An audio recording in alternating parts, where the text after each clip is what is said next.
Hello, this is Liz Lawless, your host for Wild West Diversity, where we tell the rarely and untold stories of multicultural contributions to the settling of the American Wild West. Each Thursday at 5 p.m. Central Standard Time, we'll be sharing a historical legend and a living legend. Someone from history and someone living that Western lifestyle today, keeping it alive for the future generation. We hope you'll join us on Thursday. If not, we'll see you on the trail. Hello, this is Liz Lawless, your host for Wild West Diversity, and this is episode 20. And today we're going to be talking about stock contracting. So I'm going to be visiting with Eddie Martinez with Martinez Bulls. Him and his dad Tino have the stock contracting business. It was a dream of his dad's from the time he was a little boy.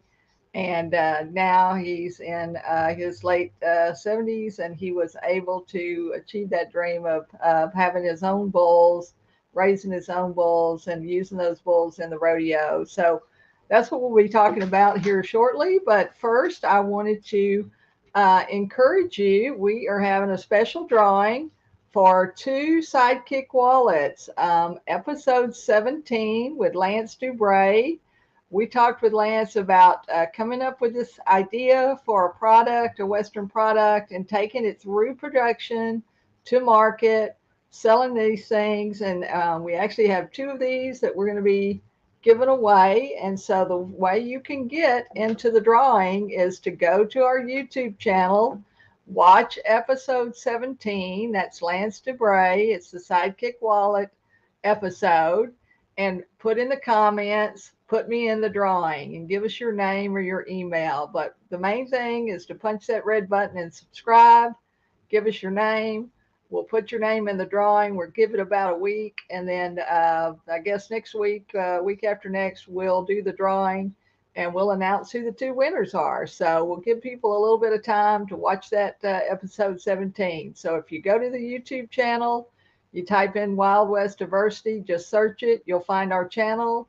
You go to the channel, you look at the videos, and you click on video 17. And we hope you'll come back and watch the other videos there because, like you say, we've got 19 videos up. After today, we'll have 20. So join us for that. Get your Sidekick wallet. This is a really interesting thing. It's for people to take with their keys. You can put your credit card in it. It opens up. You can put your money in it. It's got a safety chain. You can hook it on your belt. You can hook it on your boots, the side of your boots. It's just a really neat little product. And they're selling like hotcakes. I think they've already sold about 5,000 of these. So you want to get one of these for you. You can always go to sidekickwallets.com. And you can look Lance up on Instagram and follow him there. And if you've got a Western product, then you can take it to market. It's not easy. You have to have some investment. You have to do some prototypes. You have to test the market a little bit. But if that's a dream that you have, we want to encourage you to do that. So, all right. So get your name in the drawing, go to the YouTube channel, subscribe, punch the red button, Wild West Diversity, and we will see you in the drawing. We'll put your name in. So I'm going to be talking with Eddie Martinez about contracting, stock contracting, because what you have at the rodeo is you have different contractors. Some contractors bring bulls. Some contractors bring horses. Some contractors bring steers and calves. Some contractors, bigger contractors, like somebody like a Stacy Smith out of Athens, Texas, he probably provides all kinds of stock because he provides stock. He's provided stock to us at Cowboys of Color in the early days. And then he moved on to the PRCA and provides stock for them and some of the stock shows and things like that. So one of our pickup men, Jack Evans over in Terrell, Texas, he's a stock contractor. Jason Griffin, who is one of our bareback riders. He was a bareback champion. He rode in our rodeos for years and then went on to the PRCA and won the championships there all across the different rodeos all across the country. And so Jason is a bareback rider, so he has bareback horses, and he also runs cattle and steers too. So But the Martinez family, Tino Martinez, they have a restaurant called the Martinez Restaurant here in the Dallas-Fort Worth area. They actually have three restaurants now, but started with one, a very small restaurant. And Tino came over here when he was a young man, started working in the restaurant as a dishwasher, worked his way up. I think one day somebody, the cook, didn't show up, and he said, I can do that. And he started cooking. And so he learned all of the areas and operations of a restaurant. He watched, he listened. When the owner of the restaurant decided to retire and was going to sell the business or close the business or whatever, or sell the business, I guess, Tino asked if he could buy the business. And so he bought the business. It was just a small place, I think, with, maybe 4, 5, 6, 10 tables. They grew, they cooked food, people loved it. They grew to a bigger restaurant, they moved to a bigger location. And then they had a strip center that was near them that went into bankruptcy. And so Tino, a smart businessman, he went and bought that a strip center. And then he opened another restaurant. So he opened a second restaurant. And then he opened a third restaurant that he had always loved called the Bullpen. And that was based on his bulls. And they also started this contracting. So let's talk to Eddie a little bit about the Martinez bulls and how they got started.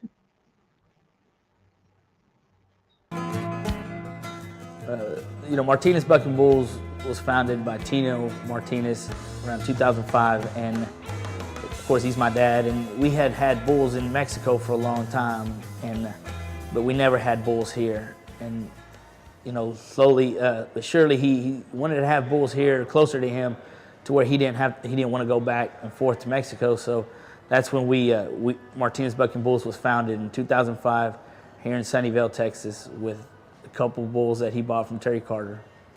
Basically, he's the one that started us off with 10 young bulls. Out of them 10 young bulls, 6 of them made it into the big leagues, as we call it. The reason my dad wanted to get into the bull business, he's always loved animals. Like I said, we've always had bulls in Mexico, and he really wanted to he thought it was just a little too far-fetched to have them here in the States. But with a lot of hard work and dedication, he was able to get a couple bulls together and start off here. It's just been a passion of him to have rough stock around him all his life. And now we're blessed enough to have it. This'll be the roughest ride you ever had. Yeah, so isn't that interesting? So there's, like you say, he'd always dreamed of having these animals around, always loved these animals from a little boy. And so they were, when they first came and they first had their bulls, they came to our Cowboys of Color rodeo to Cleo Hearn, and they asked Cleo. They knew about his rodeos over in Mesquite, which is just right next door. Bulls, we every day. We got a little bit of technical stuff there, but so they came to Cleo and said, we want to start this contracting these bulls with our bulls and stock contracting, and hey, would you give us a shot? And so Cleo, of course, is always helping other companies. He was always helping other cowboys and stock contractors like that. And so we had the Martinez family bring their bulls out to the Cowboys of Color rodeos back there, like you say, in 2005, 2006, when they first got started. And they just grew and grew and grew. And so then they started doing, they also did the Mexican rodeos we have here locally in the Dallas-Fort Worth area.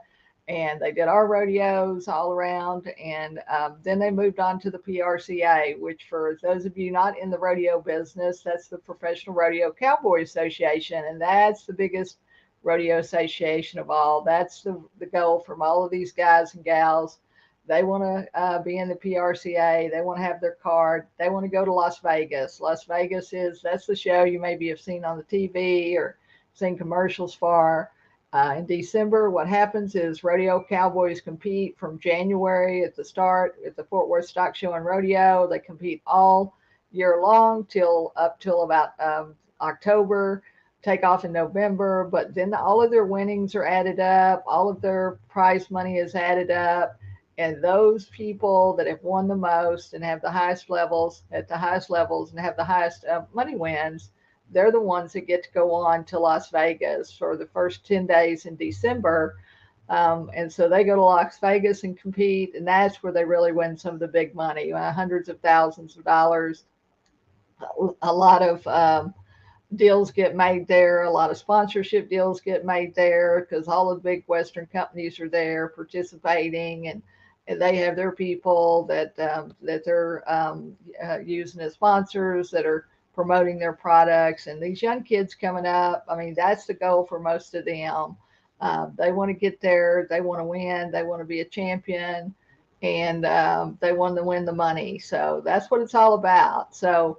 But let's keep talking. Let's go back and talk to Eddie again here and hear a little bit more about their process and the things they did and the different rodeos that they went to.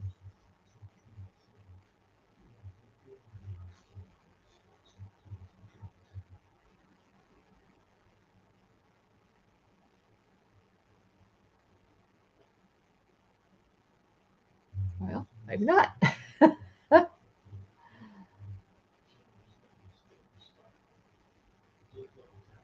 So anyway, you have to understand that these, like you say, these bulls and these animals are an investment. These animals are treated well. A lot of people worry about that. They think the animals are mistreated. But you don't treat and mistreat a 10,000 or 20,000, 30, 40, $50,000 investment. And that's what some of these animals cost. Some of these horses for sure. They take a lot of time. I mean, they take a lot of money, cost a lot of money. If you've got a really good calf roping horse or a really good barrel horse, steer wrestling horse, those horses can cost up to 30, 40, $50,000. These bulls, some of these bulls are worth hundreds of thousands of dollars. And, these bulls are trained. They are bred to buck. They like to buck. That's a natural inclination for them. And what these stock contractors do is when these bulls are young, they watch them in the fields, they watch them out in the pasture to see if they buck a lot, if they jump, if they run, if they like to, they seem to be engaging, they like to engage with people. Because these animals are funny. I mean, they can be just like people. I mean, they like the spotlight. We've got some horses, that we've had cameras out, and they'll come right up to the camera and look at it and look through the eye of the camera. And like I say, these bulls are the same way. Sometimes they get out in the arena and they buck somebody off, and they want to run all around the arena. You have to chase them around and chase them out of the arena sometimes because they like being out there and having people cheering and the audience screaming and What we hollering. do So, every morning, we get up early in the morning. They're fed by about 7 o'clock in the morning. They get 10, 12 pounds of grain every morning, each bull individually. And there's some bulls that need a little more, and there's some bulls that need a little less. You just watch them. The evening we feed hay. Most of them get 4 or 5 flakes of hay, which is probably about 12 to 15 pounds of hay a day. And basically that's how it is. Most bulls you just leave alone. You don't do much with. Our younger bulls, you do work them during the day. You run them through the chutes, make them calm in there. Whenever they get in the chutes, make them be calm, and let them out. Let them find the gate so they can get out of the arena.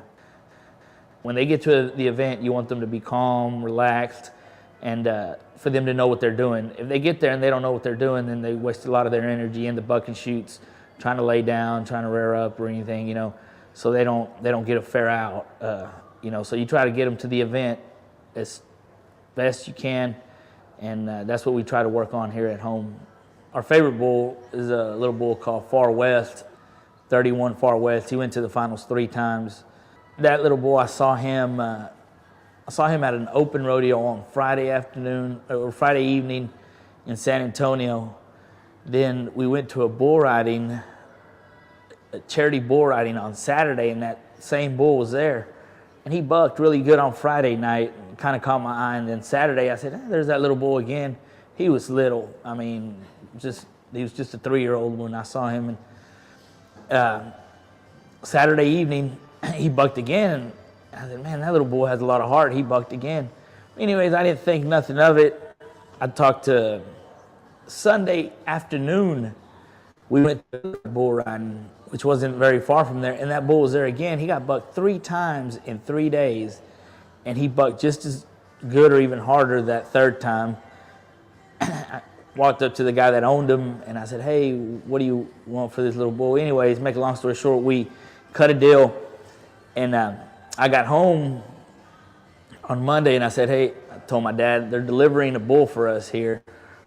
Bought a bull and I paid this much. He goes, oh, okay, that's fine.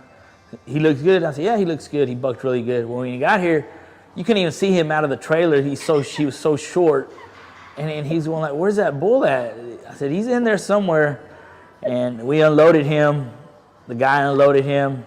My dad said, you paid how much for this bull? I said, yeah. He goes, man. I said, I can't believe you. I can't believe you paid that much for this little bitty bull. He looked like a little roping steer. I said, you'll watch him buck. Anyways, we paid the guy left and everything. The bull turned out to be an awesome bull. He had 70 career outs at the Built Ford Tough level. He was only ridden not even 15% of the time. And he went to the finals 3 times. He went to the PBR finals in Las Vegas 3 times. And now he's one of our herd sires. We breed a lot to him. He's 11 years old now, and he's still out there with the cows. And we have a lot of his younger sons coming up. But it's pretty funny how my dad said, I cannot believe you paid this much for this. We couldn't, like I said, we couldn't even see him inside the trailer. But it turned out to be great for us. He worked out really good. He was on tour 5 years in the PBR. And turned out to be a great, awesome bull. One of our favorites here at the ranch.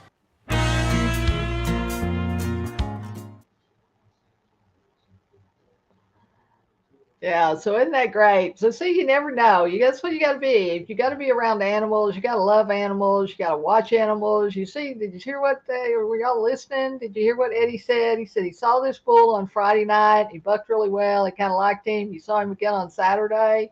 Saw him again on Sunday. And said, listen, this bull's got a heart. This animal's got a heart. And that's a big part of it too. You gotta, you gotta work with animals. And if you work with animals and you're around animals all the time, you can tell when they have heart. I mean, it doesn't matter if they're race horses, or if they're rodeo horses, or they're pleasure horses, or jumping horses, or cutting horses, whatever it is. All of these animals have personalities. They have their own quirks. They have their own idiosyncrasies.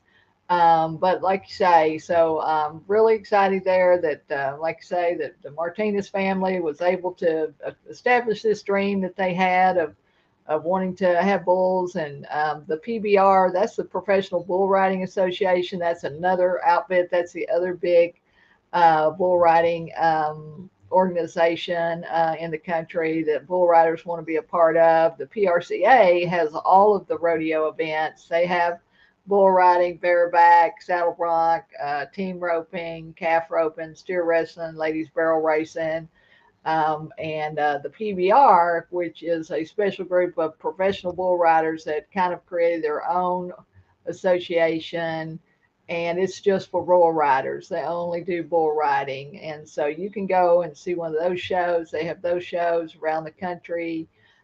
Just check the schedule. You can probably go to pbr.com or .org, and prca.com. That's the Professional Cowboy Rodeo Association.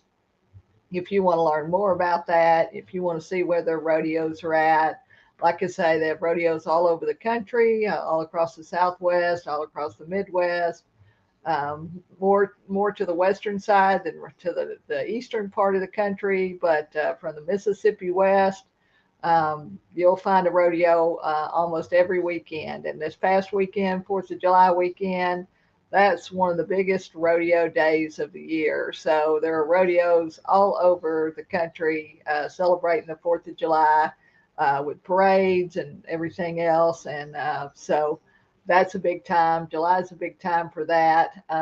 We are celebrating Texas Buffalo Soldier Month here in Texas. This is a part of the Texas Parks and Wildlife Department, which operates all of our lakes and parks. And they have a special program, a multicultural program. It's really the only cultural program for the state and it's called the Texas Buffalo Soldiers. And what they do is they provide living history reenactment at the parks.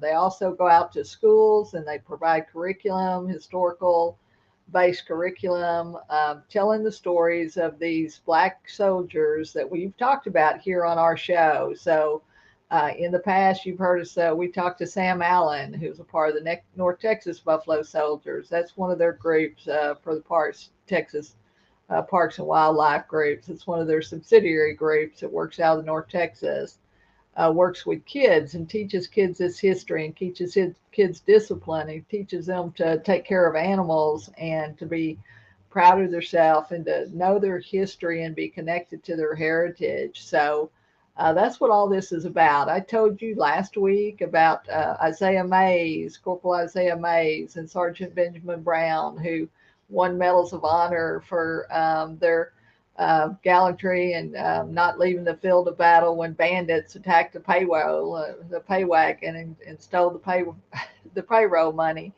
But shot in the stomach, shot in both arms, shot in both legs. And these soldiers, these Black soldiers, still continued to fight and try to keep these bandits from stealing the money.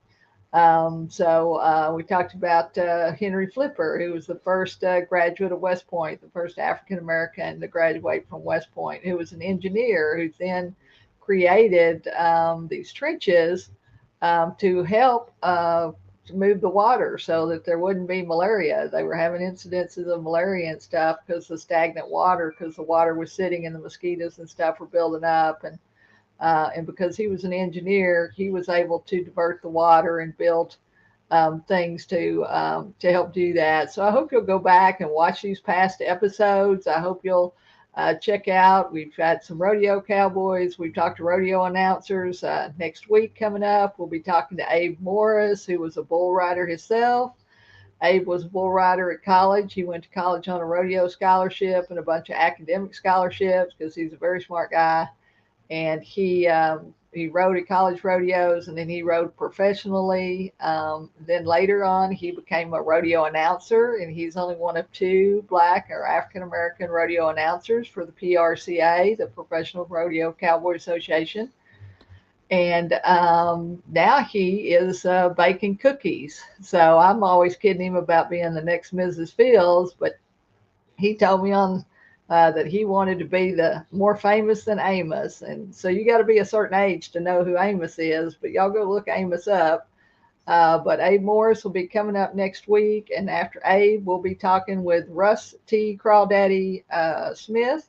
And Russ is going to be our on the ground guy. He's going to be out traveling around this fall, talking to the cowboys on the ranch and on the range and at the rodeos, and he's going to be reporting back to us. So we'll be having something once a month, kind of a live on the road thing with Russ. He's going to be our co-host, so we'll be excited to talk to him.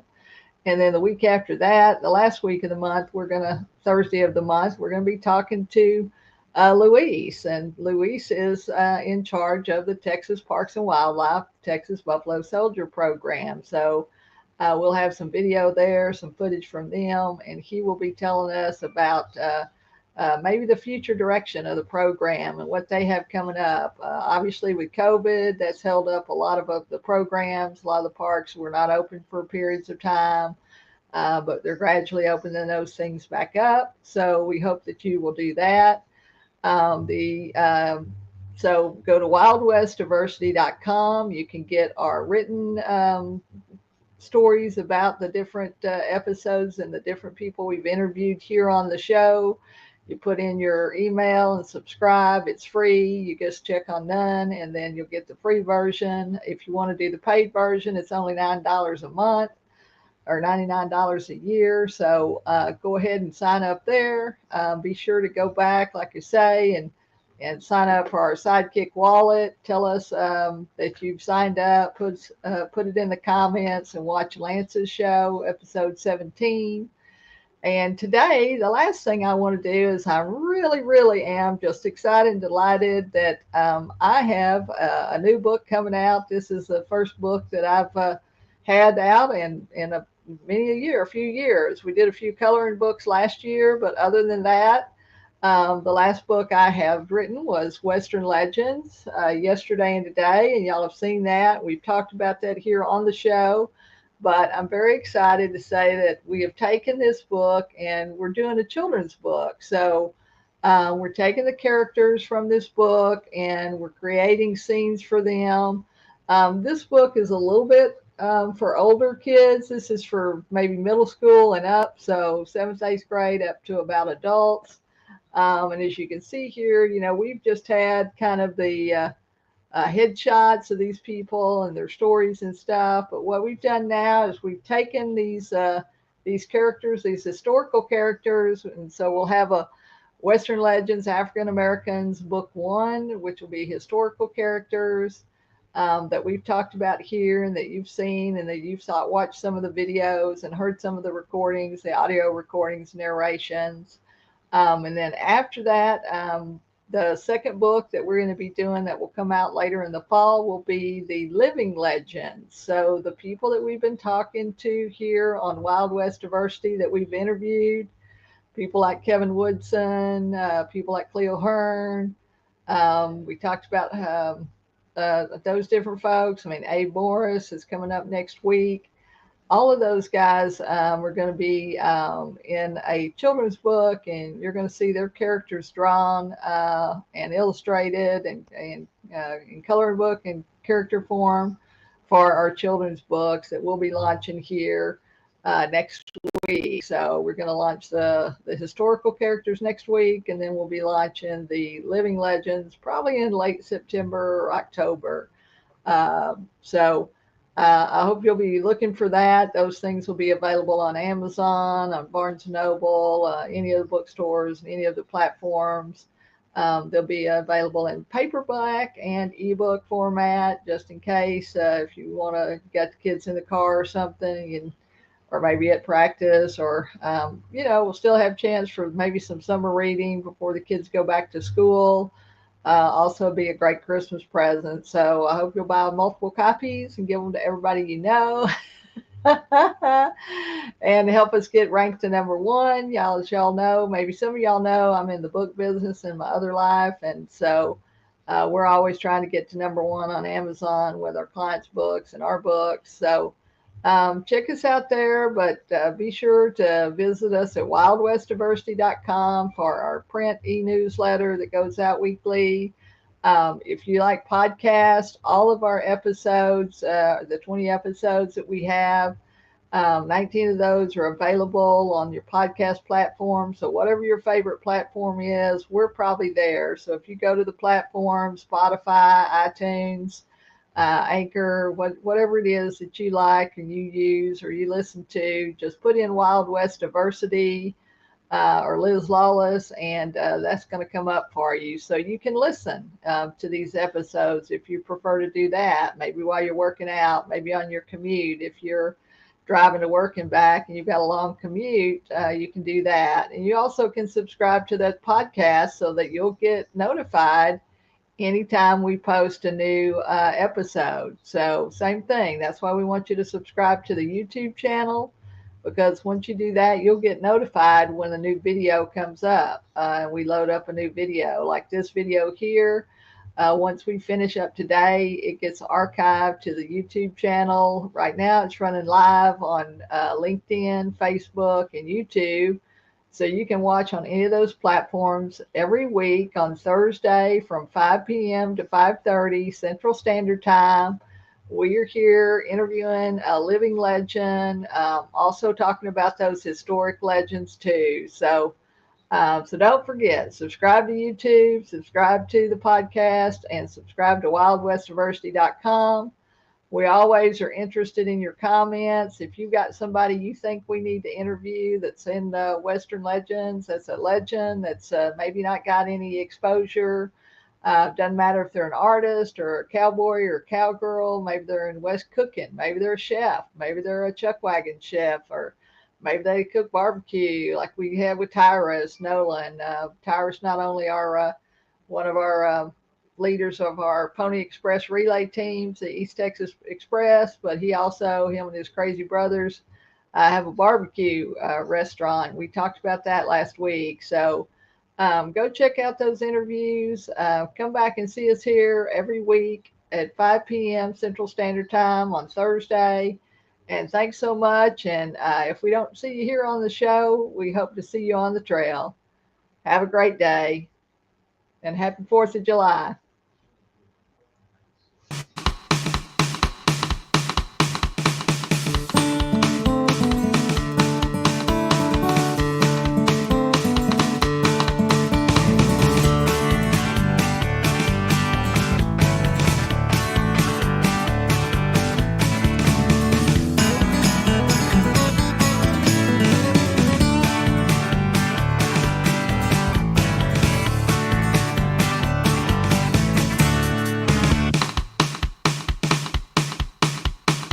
Hello, this is Liz Lawless, your host for Wild West Diversity, where we tell the rarely and untold stories of multicultural contributions to the settling of the American Wild West. Each Thursday at 5 p.m. Central Standard Time, we'll be sharing a historical legend and a living legend. Someone from history and someone living that Western lifestyle today, keeping it alive for the future generation. We hope you'll join us on Thursday. If not, we'll see you on the trail.